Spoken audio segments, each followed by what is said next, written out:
Bharuch Ankleshwar road ઉપર ભૂત મામાની ડેરી નજીક મગર દેખાતા લોકોમાં ભયનો માહોલ સર્જાયો છે। ભરૂચથી અંકલેશ્વર જવાના રોડ પર ભૂત મામાની ડેરી પાસે કોતરમાં મગર દેખાતા લોકોમાં કુતૂહલ સર્જાયું છે। બહાર ટહેલતા નીકળેલા લોકોને મગર નિહાળવા લોકોના ટોળા ઉમટ્યા છે।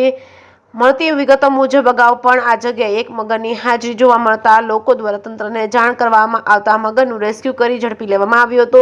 સલામત સ્થળે ખસેડવામાં આવ્યો હતો। આ જ સ્થળે હાલમાં મગર દેખા દેતા જ લોકોમાં ભય ફેલાયો છે। લોકોમાં ચર્ચાતી વાતો મુજબ આ જગ્યા પર હાલમાં 3 જેટલા મગર છે। ઘણીવાર બહાર નીકળતા હોય છે। આ સ્થળે મગરોની હાજરી જણાતા લોકો ભયભીત બન્યા છે અને વન વિભાગ તાકીદે પાંજરું ગોઠવીને મગરને ઝડપી લે તેવી માંગ ઉઠવા પામી છે। ઉલ્લેખનીય છે કે નર્મદા નદીમાં દિવસે ને દિવસે મગરોની સંખ્યામાં નોંધપાત્ર વધારો થઈ રહ્યો છે। નર્મદામાંથી મગરો ઘણીવાર કાંઠા વિસ્તારની ખાડીઓમાં આવી જતા હોય છે। ભૂતકાળમાં ઝઘડિયા તાલુકામાં નર્મદા તટે કેટલાક ગામોના રહીશો મગરના હુમલાનો ભોગ બન્યા। આવા હુમલામાં ઘણા લોકોએ જીવ પણ ગુમાવ્યો છે। ત્યારે અંકલેશ્વર ભરૂચ વચ્ચેના આ સ્થળે જાહેરમાં દેખાતા મગર કોઈ માણસ પર હુમલો કરે અને જાનહાનિ સર્જાય તે પહેલા તંત્ર મગરોનું રેસ્ક્યુ કરી ઝડપી લે તે ખૂબ જ જરૂરી બન્યું છે। જે કેસની ગુજરાતી સાથે કેતન મહેતા, ભરૂચ।